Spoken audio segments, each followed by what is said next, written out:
Bab 2. Masa lalu misterius. Paman Yunhan membawa Yun Qingyan ke mansion dan menempatkannya di bekas kediamannya.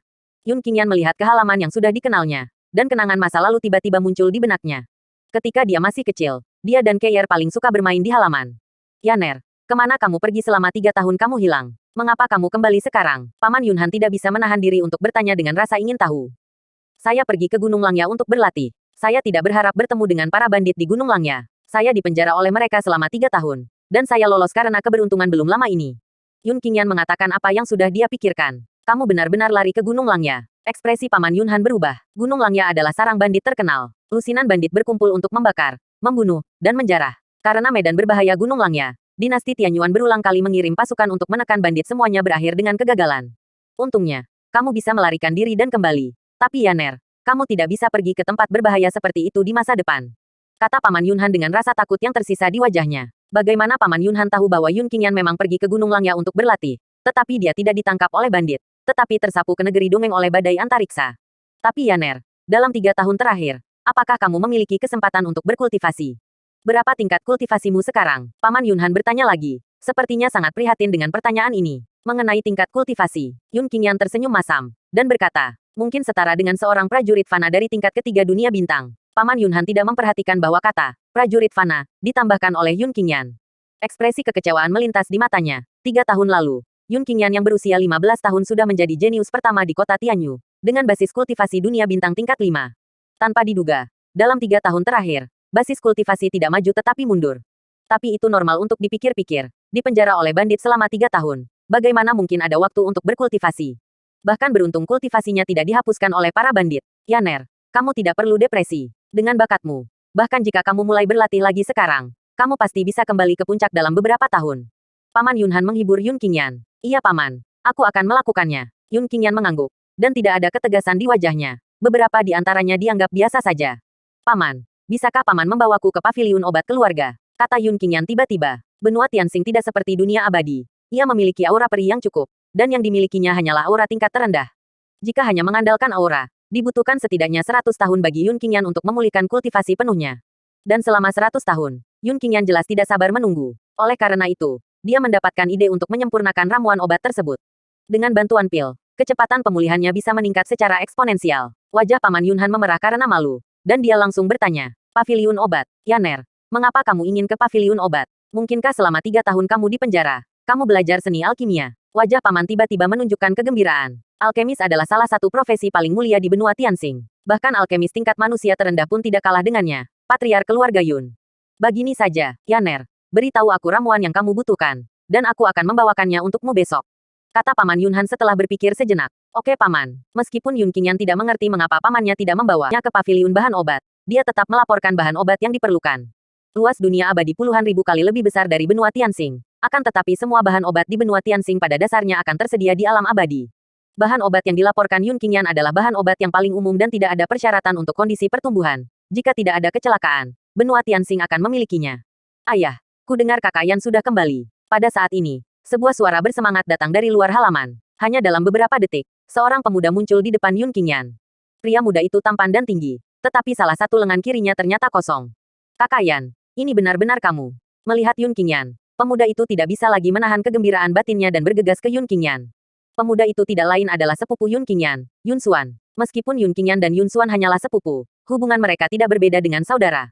Saudaraku, ada apa dengan tangan kirimu? Berbeda dari kegembiraan Yun Xuan, Yun Qingyan menyipitkan matanya menjadi garis, dan tubuhnya memancarkan udara dingin. Jika ada orang dari dunia peri yang hadir, mereka pasti akan ketakutan. Begitu Kaisar Abadi Yun Qingyan menyipitkan mata, itu berarti dia memiliki niat membunuh, dan selanjutnya, akan ada pembunuhan berdarah. Tidak apa-apa. Aku hanya tidak sengaja terluka dan kehilangan lengan. Kakak Yan, ini adalah hari yang membahagiakan bagimu untuk kembali. Bisakah kita bersaudara tidak membicarakan hal ini? Mata Yun Xuan berkilat sedih, dan dia memeluk Yun Qingyan dengan satu tangannya yang kanan. Oke, Yun Qingyan mengangguk dan berhenti bertanya. Tapi di dalam hatinya, ada niat membunuh yang sangat kuat. Tidak hanya lengan kiri Yun Xuan yang patah, tetapi bahkan basis kultivasinya pun dihapuskan. Ayah, malam ini, biarkan aku dan Kakak Yan sendirian. Aku sudah 3 tahun tidak bertemu denganmu. Dan aku sangat ingin berbicara dengan Kakak Yan. Yun Xuan bilang ke ayahnya, oke, tapi izinkan saya mengatakan sebelumnya bahwa Anda tidak boleh minum terlalu banyak alkohol. Dalam hati Yun Han, dia benar-benar ingin mengejar Yun Qingyan. Tetapi ketika dia bertemu mata Yun Xuan, dia tidak bisa menahan diri untuk tidak melunak hatinya. Sejak dia dihapus setengah tahun yang lalu, temperamen Yun Xuan telah ditarik, bahkan menyerah pada dirinya sendiri. Melihat Yun Qingyan hari ini adalah pertama kalinya dia tersenyum dalam setengah tahun. Setelah Paman Yun Han pergi, Yun Xuan meminta para pelayannya untuk menyiapkan meja berisi anggur dan makanan. Selama makan malam, Yun Xuan terus mendentingkan gelas dengan Yun Qingyan. Dia memiliki kapasitas alkohol yang baik, dan setelah minum lebih dari 10 gelas, wajahnya tetap memerah. Yun Qingyan terbiasa minum anggur peri, jadi tentu saja dia tidak bisa mabuk dari anggur biasa di benua Tianxing. Kakak Yan, beritahu aku, kemana saja kamu selama 3 tahun terakhir? Tahukah kamu bahwa ketika kamu menghilang begitu saja, kami berusaha sebaik mungkin untuk menemukanmu? Kata Yun Xuan. Yun Qingyan segera mengulangi apa yang dia katakan kepada pamannya kepada Yun Xuan. Kedua bersaudara itu banyak mengobrol, dan hampir mengarang semua hal yang tidak mereka katakan selama 3 tahun, sehingga pada akhirnya, mereka berdua berhenti berbicara dan terus minum. Tanpa sadar, waktu pergi ke tengah malam, Kakak Yan, aku tidak menyangka, aku tidak melihatmu dalam 3 tahun. Kapasitas minummu menjadi sangat luar biasa, tidak sebaik aku. Yun Qingyan berkata, melihat Yun Xuan seperti ini, Yun Qingyan tidak bisa menahan rasa sakit di hatinya. Butuh 15 kati penuh untuk mabuk, yang menunjukkan betapa bagusnya kapasitas alkohol Yun Xuan sekarang. Kapasitas untuk alkohol hanya dapat diperoleh dengan minum secara teratur. Dulu, Yun Xuan sama sekali tidak minum alkohol. Tidak sulit membayangkan bahwa setelah lengannya patah, Yun Xuan pasti melumpuhkan dirinya sendiri dengan alkohol. Malam itu, Yun Xuan mabuk berat hingga dia tidak bisa minum lagi. Jadi dia berbaring di meja anggur dan tertidur. Saudaraku, jangan khawatir. Ketika basis kultivasiku pulih ke tahap tertentu, aku akan membentuk kembali basis kultivasimu dan meregenerasi lenganmu yang patah. Yun Qingyan menatap Yun Xuan, yang sangat mabuk hingga tertidur, dan bergumam. Tiba-tiba, tatapannya menjadi dingin lagi. Adapun orang yang menghancurkanmu, tidak peduli siapa dia atau latar belakang apa yang dia miliki, kaisar ini akan membuatnya membayar harga yang terburuk. Setelah membantu Yun Xuan beristirahat di tempat tidur, Yun Qingyan berjalan ke halaman luar. Saat ini, hanya tersisa kurang dari 1 jam sebelum fajar, dan fajar sudah terlihat di langit timur.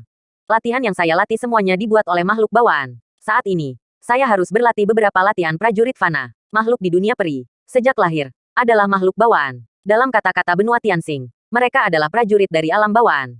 Tingkat seniman bela diri dari benua Tianxing dibagi menjadi alam bintang, alam bulan, dan alam matahari pada tahap awal. Di atas alam matahari adalah alam Xiantian, yaitu sama dengan makhluk bawaan dari alam abadi. Tegasnya, makhluk bawaan bukan lagi manusia dalam arti biasa, karena setiap makhluk bawaan memiliki umur lebih dari 500 tahun. Basis kultivasi Yun Qingyan saat ini telah jatuh ke alam bintang tingkat ketiga, dan sulit untuk melakukan kungfu negeri dongeng yang dia latih sebelumnya dengan basis kultivasinya saat ini. Yun Qingyan ingin mempercepat kesembuhannya. Selain mengandalkan pil, ia juga harus melatih keterampilan fana.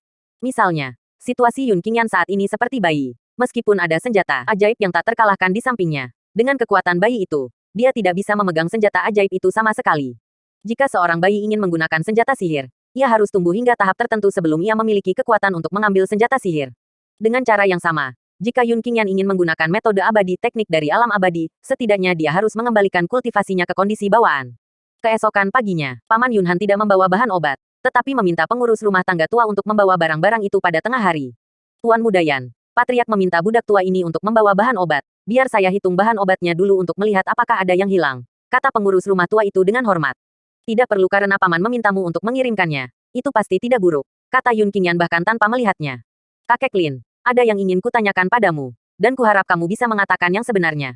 Mata Yun Qingyan menjadi dingin tanpa sadar. Siapa yang menghapus basis kultivasi dan lengan kiri kakakku? Kakek Lin, yang nama lengkapnya adalah Yun Yuanlin, telah menjadi pengurus rumah tangga keluarga Yun selama beberapa generasi. Pengurus rumah tangga tua Yun Yuanlin tampak malu, dan kemudian dia tersenyum masam. Tuan Muda Yan, jika Anda benar-benar ingin tahu, Anda harus bertanya pada Tuan Muda Xuan sendiri. Masalah ini bukan hanya aib pribadi bagi Tuan Xuan, tetapi juga aib besar masalah bagi keluarga Yun dalam beberapa tahun terakhir. Rasa malu terbesar, sebagai seorang budak tua, sangat tidak nyaman untuk mengatakan lebih banyak. Pengurus rumah tangga tua Yun Yuanlin ragu sejenak, dan kemudian berkata, jika Tuan Muda Yan benar-benar ingin berdiri untuk Tuan Muda Xuan, budak tua ini menyarankan agar Anda mengambil kembali identitas pewaris keluarga.